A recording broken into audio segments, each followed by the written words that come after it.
Nah, Oh, seorang peneliti kalau ini biasanya untuk kanker, kemudian dia punya inovasi barangkali kalau untuk COVID barangkali bisa. Lah, dia punya punya pendapat begitu yang kita tidak tahu. Jadi dia mungkin belum cerita dengan orang-orang banyak kenapa dia bisa berpikir begitu.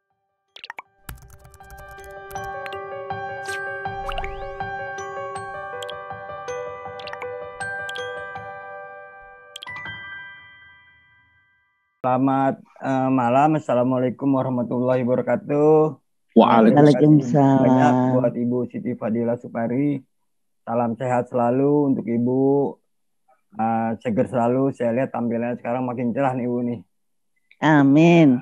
Kemarin Makin saya tua. tua tidak terlihat Bu. Yang penting senyumannya masih oke seperti waktu jadi masih menteri. Masih menjadi menteri kira-kira begitu. Bu, kemarin saya kaget ketika Mas Widi itu mengirimkan rilis kepada kami, Ibu termasuk salah satu yang menjadi relawan vaksin Nusantara. Sementara perdebatannya di DPR, termasuk dinamika yang berkembang di lapangan itu, vaksin Nusantara menurut BPOM itu belum lolos uji tahap 2. Dan kemarin Ibu Penny mengatakan bahwa sebetulnya vaksin Nusantara itu bukan produk asli Indonesia, tapi produk asing. Nah, kita pengen tahu lebih lengkap dari Ibu Siti, apa kemudian yang menjadi dasar Ibu kemudian mau menjadi relawan vaksin Nusantara. Kalau Ibu boleh bisa jelaskan siapa saja yang sudah tercatat dan yang sudah menjadi relawan vaksin Nusantara. Monggo Bu Siti. Makasih. Ya. Itu saya tuh heran. Wong saya jadi relawan dengan sukarela. Saya itu peneliti, jadi saya tahu tahu persis apa itu di klinik. Kemudian saya itu trust terhadap Pak Terawan. Saya kenalnya udah lama, udah puluhan tahun. Jadi saya tahu sifat-sifatnya dia kayak apa. Dan saya tahu begitu sehingga saya pada waktu pertama saya melihat Badan POM menolak itu saya sudah kaget. Padahal Pak Jokowi mendukung. Mestinya kalau Pak Jokowi mendukung itu kan presiden yang mendukung. Itu kalau masih ada kurangnya ya dibetulin gitu loh menurut Ya, ya, saya. ya, ya, ya. Yang kurang apa? Wong presidennya udah mendukung kok masih menolak.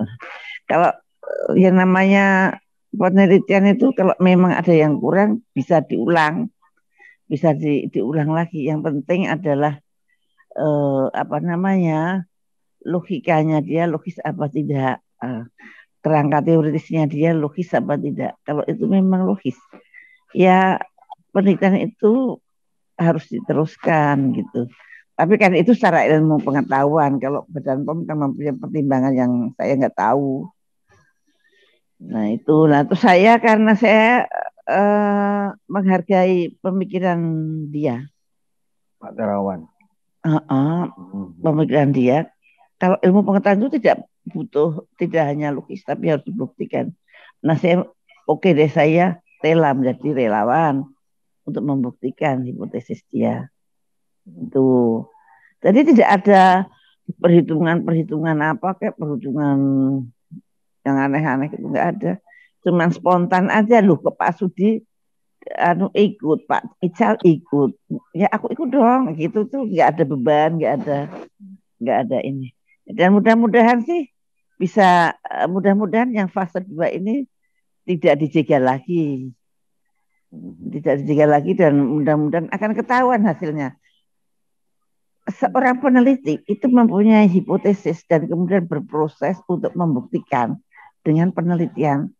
Kalau hasilnya sesuai dengan hipotesis ya alhamdulillah. Kalau tidak sesuai pasti ada yang ditemukan sesuatu. Nah itulah apa namanya mengapa saya ikut rela ikut menjadi uji coba atau uji klinik dari proyeknya dokter terawan. Gitu. Dan menurut saya tidak ada ruginya gitu. Ibu sudah, non sewu sebagai relawan artinya sudah disuntik itu, Bu? Sudah diambil darahnya. Oh, sudah diambil darahnya. 40 cc, 40 cc diambil darahnya. Kemudian darah itu diproses.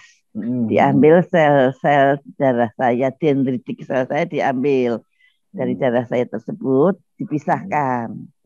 Dipisahkan, setelah terpisah, dendritik sel saya ini diadu dengan virus. Diadu dengan virus COVID yang konon katanya itu berasal dari Amerika. Oke, nggak apa-apa. Diadu. Nah, kemudian setelah diadu, maka dendritik sel saya jadi pinter. Dendritik sel saya jadi pinter untuk melawan virus COVID itu harus begini gitu, harus begitu. Nah, sehingga setelah dia pinter, pada hari ke-7 dikembalikan lagi ke tubuh saya. Jadi saya nggak dimasukin apa-apa kan. Itu. Jadi dendritik sel itu yang disuntikkan saya pada hari ke-8 nanti. Oh, hari ke-8 tuh tanggal berapa, Bu? Hari apa? Tanggal 23-an. 23 siang. Totalnya sudah ada berapa relawan, Bu? Yang ya aku nggak tahu. Wong aku betul-betul sebagai pengikut murni begitu. Saya tidak yang saya tahu cuma Pak Ical, Pak Sudi gitu. Pak Sudi Silalahi. Terus Pak Jalan Eskan. Besok kapan itu dia mau datang satu bus. Oh, 30 orang. Oh, dari Jawa Timur atau dari? Dari Jawa Timur. Naik bus. Ngomong-ngomong, Ibu sudah divaksin sebelumnya dengan enggak, saya enggak pernah. Saya karena saya menjadi relawan karena saya tertarik gitu. Oh gitu. Jadi mohon maaf Ibu menunda untuk program vaksinasi untuk lansia misalnya seperti itu. Saya memang tidak bisa divaksin dengan gitu. Vaksin yang ada. Aku nggak mau karena saya mempunyai komorbid. Kalau pakai Sinovac, katanya Sinovac belum pernah dipakai untuk lansia. Kemudian cocoknya sama AstraZeneca atau Pfizer, saya nggak mau. Tuh, karena saya tidak tahu side effect-nya jangka panjang. Maka begitu ada alternatif vaksin Nusantara, itulah saya tertarik. Sebetulnya sih menurut saya bukan vaksin. Apa itu? Imunoterapi, tempatnya Pak Terawan itu imunoterapi. Kalau vaksin itu pada prinsipnya memasukkan virus atau bagian dari virus ke dalam tubuh kita. Nah, punyanya Pak Terawan itu tidak memasukkan virus maupun bagian dari virus ke tubuh kita. Jadi sebetulnya kalau secara lega artis itu terjemahan murni gitu ya, bukan vaksin maksudnya. Dia adalah imunoterapi. Imunoterapi. Saya jelaskan, saya kasih argumentasi dari pihak BPOM gini Bu ya. Keamanan dan efektivitas vaksin Nusantara itu belum meyakinkan. Artinya dalam yang tidak yakin kan dia. Ya artinya koordinasi antara pihak Pak Terawan dengan pihak BPOM ini belum sinkron sampai saat ini. Makanya BPOM tuh memberikan woro-woro kepada publik soal vaksin Nusantara. Sementara Ibu dengan beberapa relawan yang lain tetap berkeyakinan Nun Sewu mengindahkan apa yang dikatakan oleh pihak BPOM. Tadi kira-kira seperti itu, Bu. Sebetulnya juga nggak begitu. Ini cuma sederhana saja. Satu, saya nggak tahu apakah itu diizinkan Badan POM apa tidak. Tapi saya ini kan researcher, saya ini kan peneliti, sering membimbing penelitian staf-staf saya. Saya sering penelitian, tapi tidak sampai ke Badan POM juga banyak. Gitu. Kalau penelitian yang ke Badan POM itu artinya kemudian Badan POM mengklirkan berarti itu resmi untuk semua semua orang di negara ini gitu loh, karena Badan POM itu adalah lembaga negara. Tapi andaikan ada orang yang meneliti, kadang-kadang kita juga nggak tahu ada orang meneliti jamu-jamuan apa, nggak bisa dilarang. Orang meneliti sih ya nggak mungkin dilarang. Dan penelitian juga belum tentu berhasil. Kita makanya kenapa saya sukarela karena saya pengen tahu hasilnya gitu. Kalau saya menjadi peserta kan saya jadi mengikuti iramanya, mengikuti timingnya, sehingga bisa secara terbuka kita akan bisa melihat. Kalau saya nggak ikut kan cuma dikasih tahu, wah hasilnya bagus, wah hasilnya tidak bagus.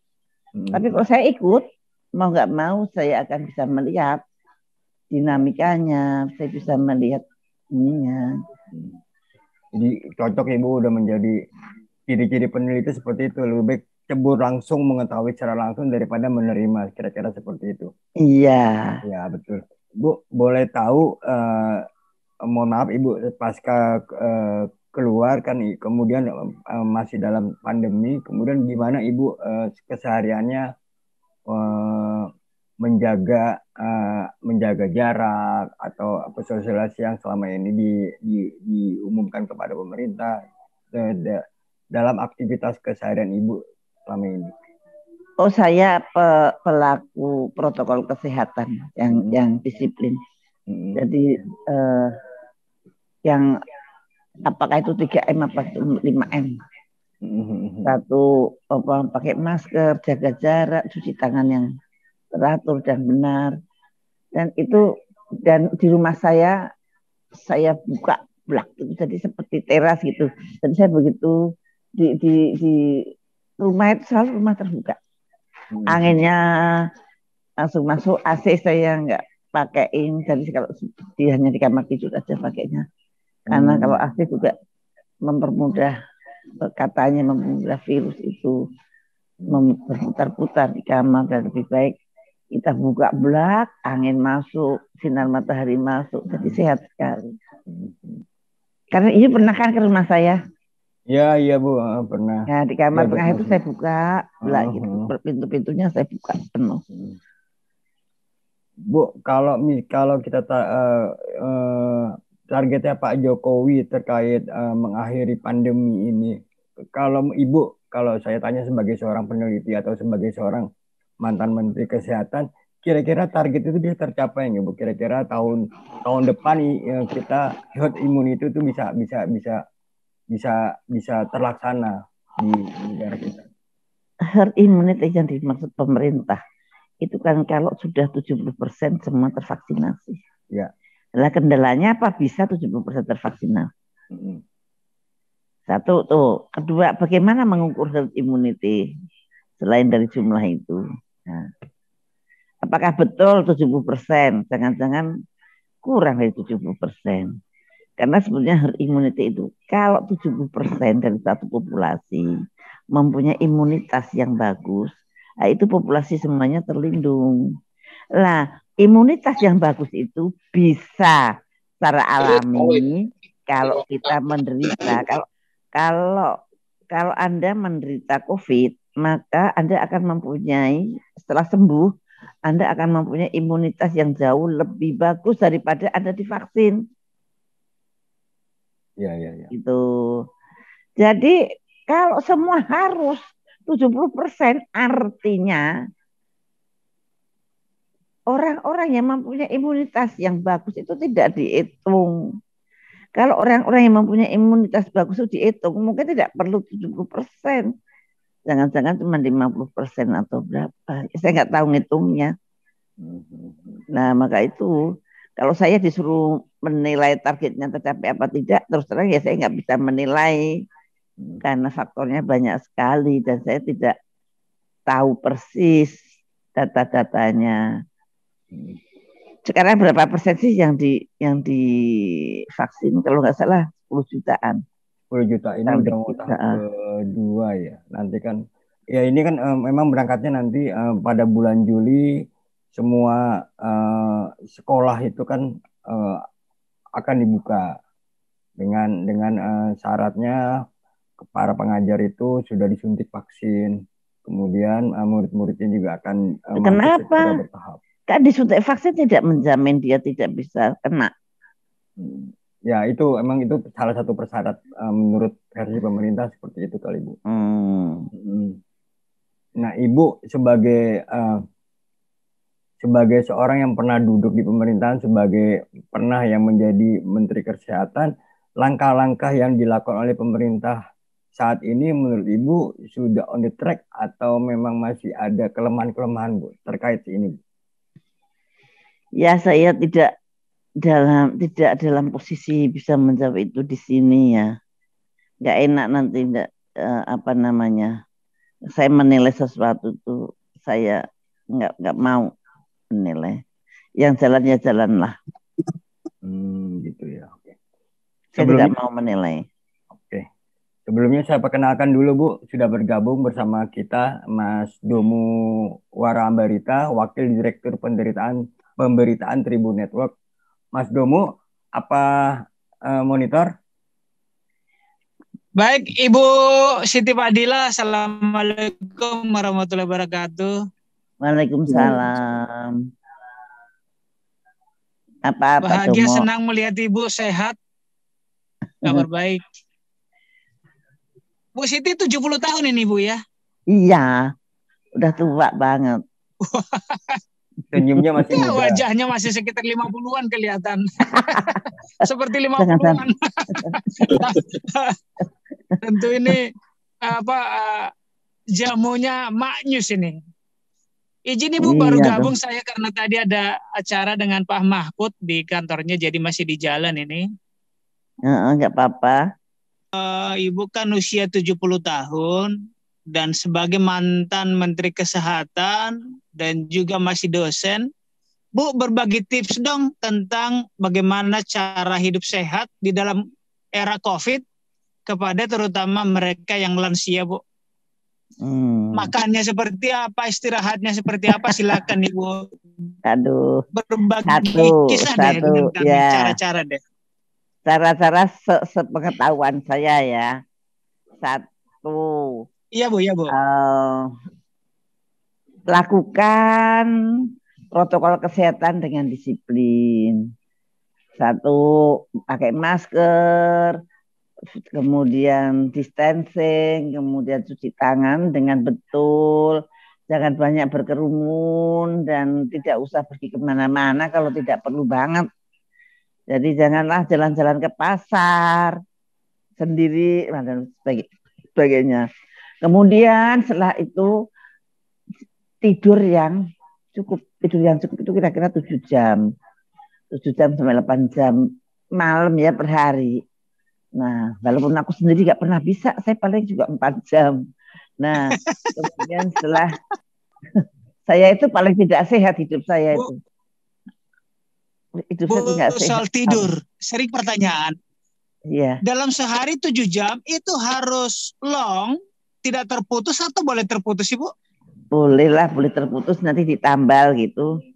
Tapi sebaiknya ya mayoritas ada di malam. Malam itu sampai subuh ya. Dari jam 8 malam sampai subuh. Nah itu mestinya itu 6 jam di situ, disambung 2 jam nanti pagi gitu. Kalau bisa dor 7 jam ya bagus banget. Tapi kalau saya nggak pernah. Nah kemudian berolahraga ringan. Olahraga ringan itu ya jalan kaki pelan-pelan, jangan loncat-loncat yang udah tua ya. Kemudian setelah itu makanan yang satu, kalau orang tua itu lembut, lebih baik lembut. Kemudian banyak makan, kalau pengen daging ya pilih daging putih. Misalkan ayam atau ikan gitu. Dan jangan banyak-banyak daging merah. Kemudian banyak buah, banyak sayur. Dan kemudian itu dia banyak vitamin. Kalau saya sudah makan suplemen banyak. Ya, walaupun tidur saya kurang, tapi suplemen saya sih cukuplah. Ada vitamin E 400 IU, ada vitamin D3 2000 mg per D, ada vitamin apalagi ya, vitamin C 1000 mg per D. Kemudian ada omega 3 dan ada kemudian berjemur itu sebetulnya yang paling benar kok berjemur itu harus banyak-banyaknya kulit kita terpapar matahari, tetapi mana mungkin ya, jadi kita berjemurnya begitulah. Cuma kan saya makan vitamin D3, jadi mudah-mudahan tertambal oleh itu. Ya kayak gitu. Dan yang paling penting lagi, lansia tidak boleh stres. Lansia harus happy. Harus happy. Nggak boleh stres ngurusin cucu ya Bu ya? Ya, nggak boleh stres. Jadi harus happy terus. Anaknya nggak bisa datang, tapi ya bisa telepon, bisa video call dan sebagainya. Baik, Bu. Tadi soal berjemur itu bagusnya di jam berapa sih Bu sebenarnya? Pengalaman Ibu dan ilmu apa yang? Jam 10. Bukan jemur pagi, kita jam 10 sampai jam 11 katanya yang paling bagus. Oke, baik. Baik. Bu, kalau soal tadi suplemen, selain yang kita beli, makanan, minuman, atau jamu-jamuan yang Ibu rekomendasi barangkali? Oh, herbal. Herbal itu Anda bisa milih mana saja dan selalu ada herbal dari mana saja, apakah dari Indonesia, apakah dari Cina, apakah dari Thailand, apakah dari India. Herbal yang meningkatkan imunitas tubuh itu ada di mana-mana Anda. Dan itu katanya berefek baik. Baik Bu Siti. Bu Siti, saya ke soal yang tadi sudah ditanya Mas Dayat, barangkali sebagian. Soal vaksin Nusantara ini, Bu. Sebagian orang memang sangat antusias, tetapi sebagian orang meragukan gitu. Kalau sejujurnya menurut Ibu seperti apa sih, Bu? Ya, kalau saya sih biasa-biasa aja. Itu ada suatu inovasi yang datang dari seorang periset. Nah itu, dan kemudian dia membuat suatu hipotesis, dia mempunyai pendapat tertentu yang harus dibuktikan. Tunggu aja terbukti apa tidak gitu. Nah, kalau memang ada syarat-syaratnya penelitian itu harus begini, harus begitu, ya dia dipaksa harus sesuai dengan kemauan pemerintah. Nah gitu. Tapi bukan dilarang. Kalau dilarang itu ya rada aneh, wong meneliti kok dilarang. Meneliti itu ya gimana ya, dia, makanya saya itu mendukung dia supaya dia tidak putus asa atau tidak saking menghadapi perlawanan yang sedemikian keras. Saya sebagai temannya memberikan dukungan, aku ikut jadi relawan deh. Nah gitu, saya sendiri yang minta itu. Karena saya pengen tahu.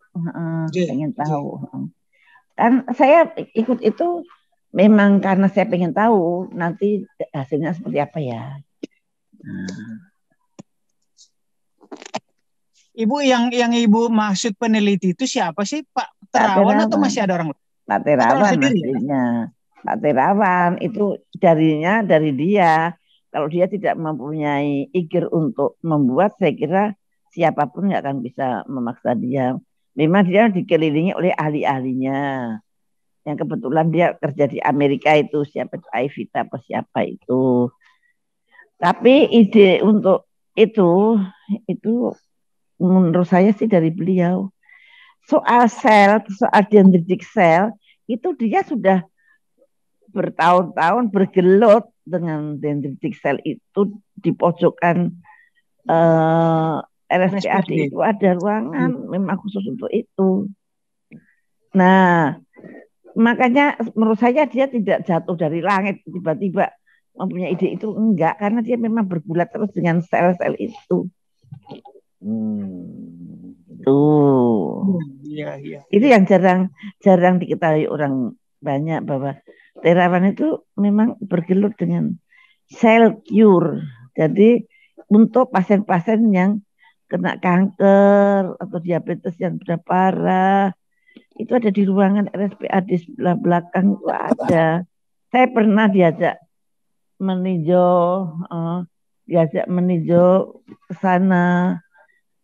Saya melihat sendiri, serius, dan kerjasamanya dengan Jerman waktu itu setahu saya. Jadi bukan tiba-tiba baru kemarin ya Bu ya, udah memang beliau mau menggeluti ya selain Iya, DSA menggeluti. gitu ya. Iya. Selain DSA dia itu riset, yaitu di cell cure itu, waduh berbusa-busa dia kalau cerita cell cure itu. Saya pada waktu itu sedang kontrol di RSPAD, saya digeret, ditunjukin laboratoriumnya dia, kemudian dia ceritakan panjang lebar tentang dendritic cell ini. Itu 2 tahun yang lalu.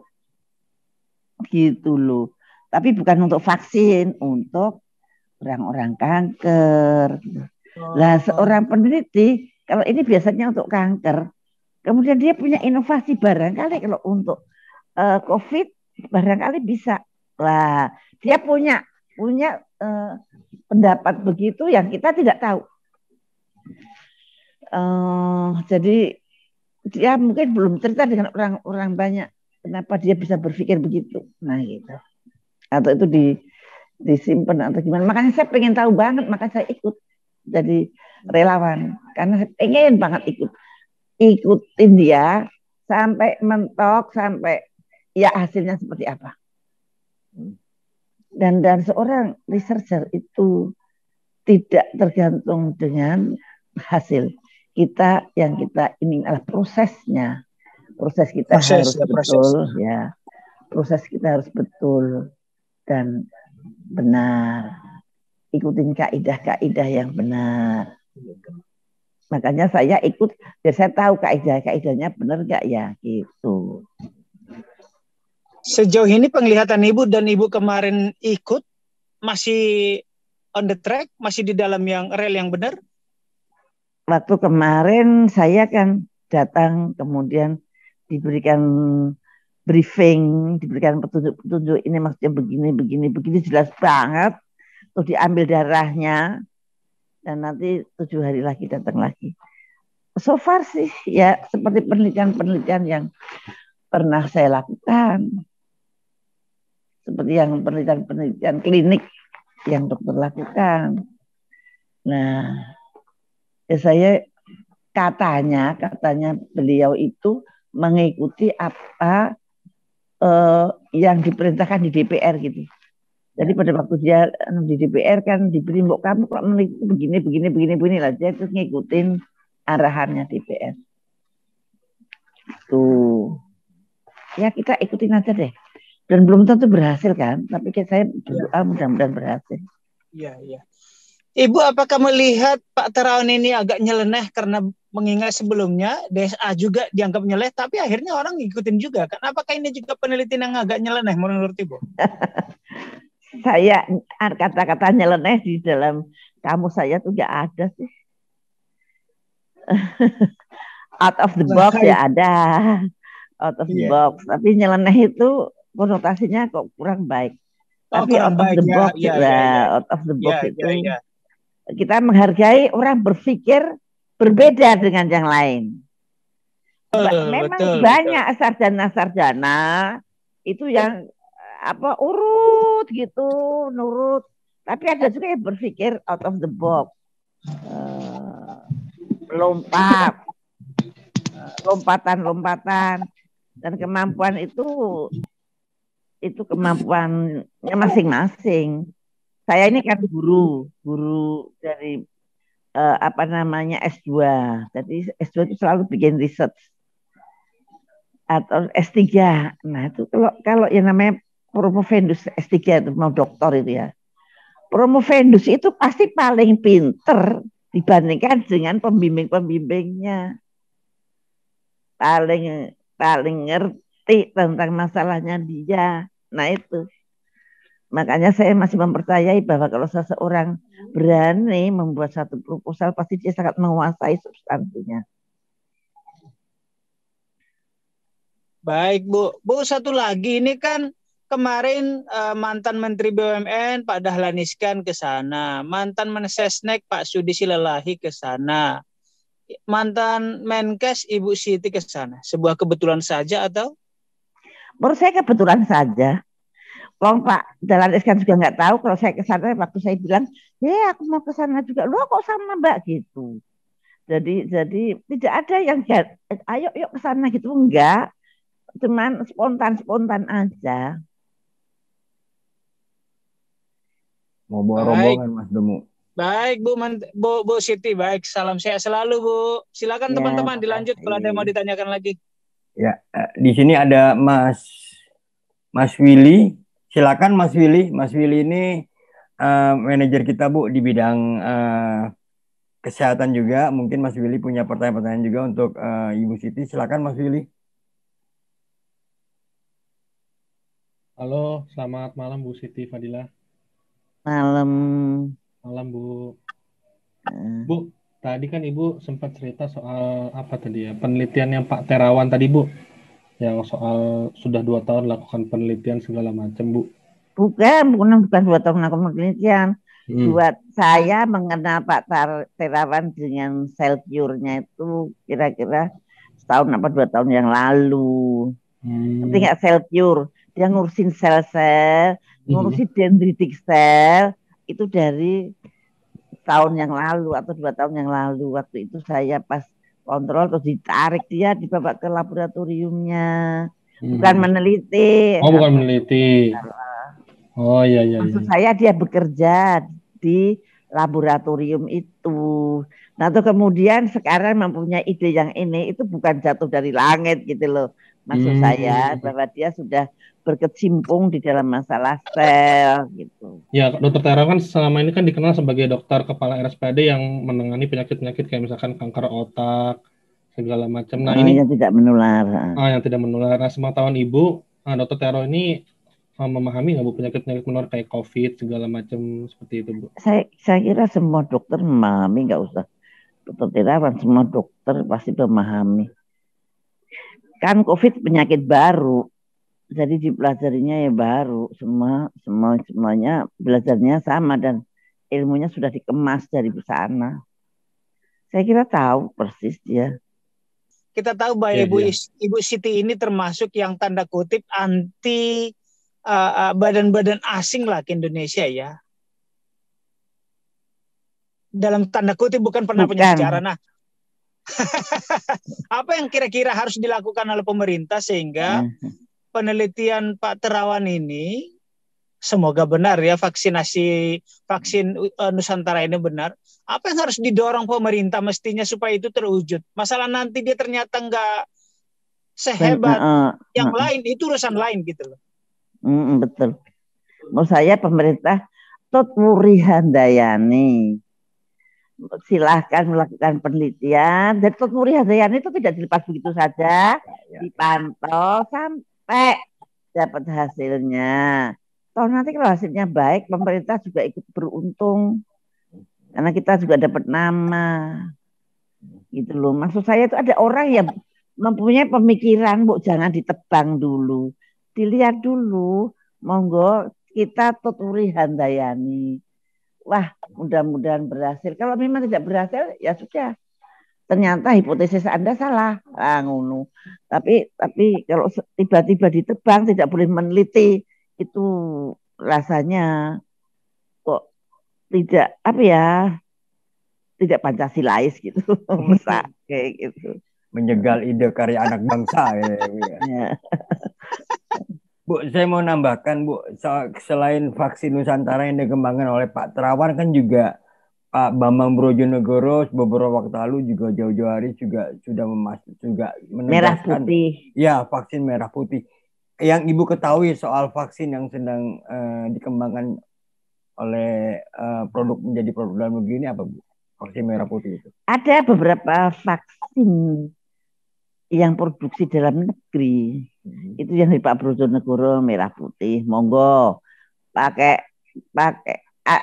virus Indonesia. Nah, tetapi ternyata membuatnya pakai sistem apa, aku nggak tahu kenapa nggak terbuka gitu. Apakah saya terlambat membaca berita? Tapi saya nggak tahu caranya seperti apa. Apakah dia virus inactivated ataukah dia pakai rekombinan? Saya nggak tahu. Nah, yang paling bagus itu Menurut saya yang UNR itu caranya konvensional. Virus yang dipingsankan atau inactivated virus. Virusnya virus Indonesia. Nah itu Universitas Erlangga yang punya. Kalau UI sama Pak Brojonegoro itu merah putih. Merah putih oke itu diklaimnya juga dari virus dari kita, tapi caranya membuat itu bukan tidak konvensional, pakai rekombinan. Tapi informasinya ya kita harus dukung semua. Kita harus dukung semua sih kalau itu memang produksi dalam negeri. Semua kita itu harus belajar mandiri. Padahal kita mesti udah 70 tahun begini baru belajar mandiri. Seharusnya sudah zaman Pak Harto kita harus bisa mandiri. Tapi ya karena keadaannya sampai sekarang masih belum bisa berdiri sendiri.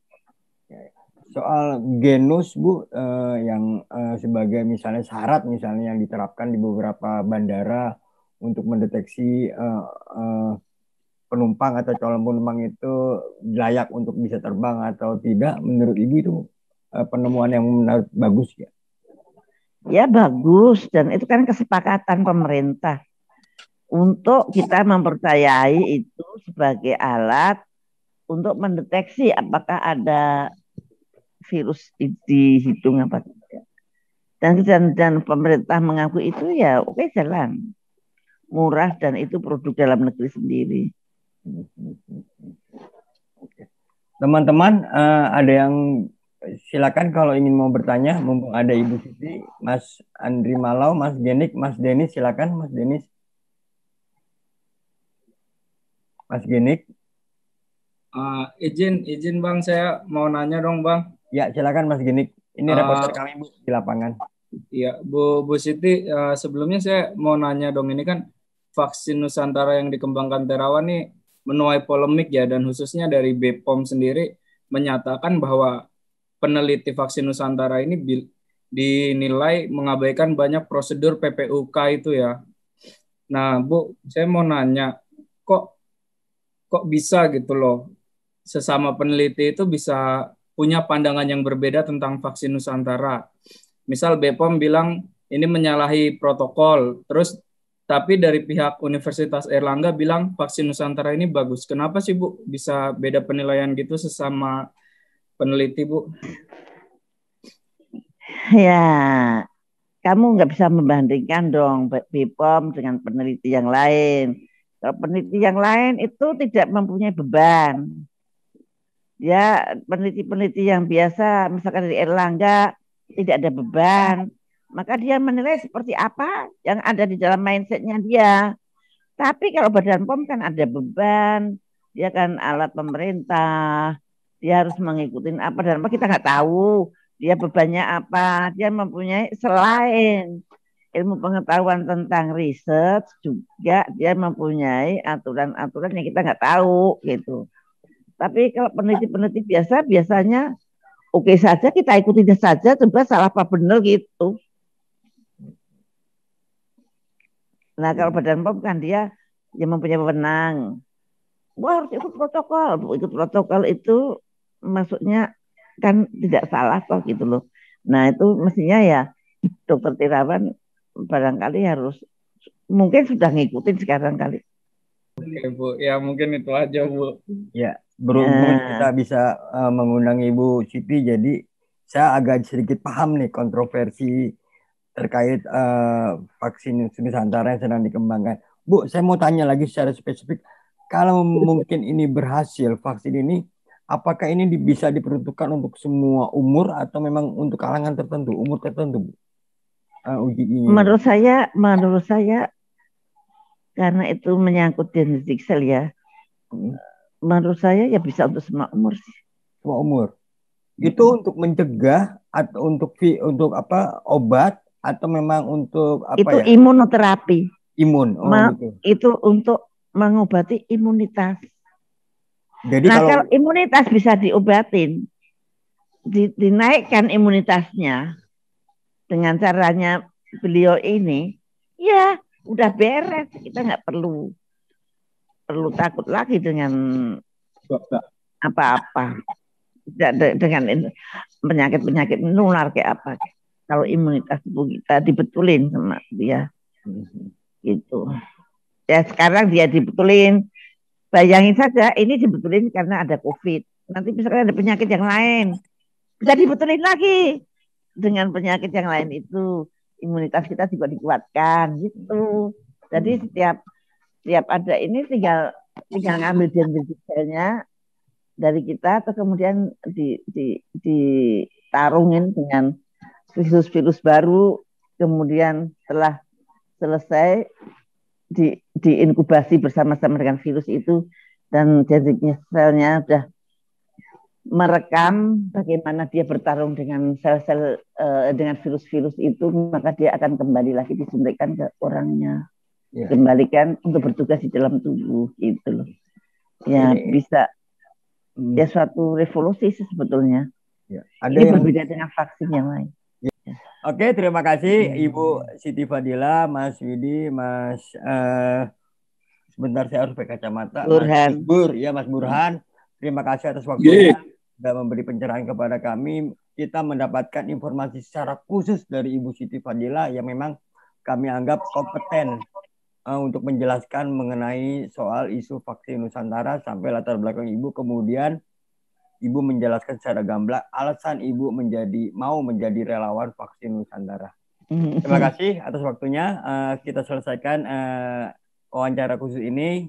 Sekali lagi salam sehat untuk Ibu Siti Fadila, teman-teman. Assalamualaikum warahmatullahi wabarakatuh. Waalaikumsalam warahmatullahi wabarakatuh.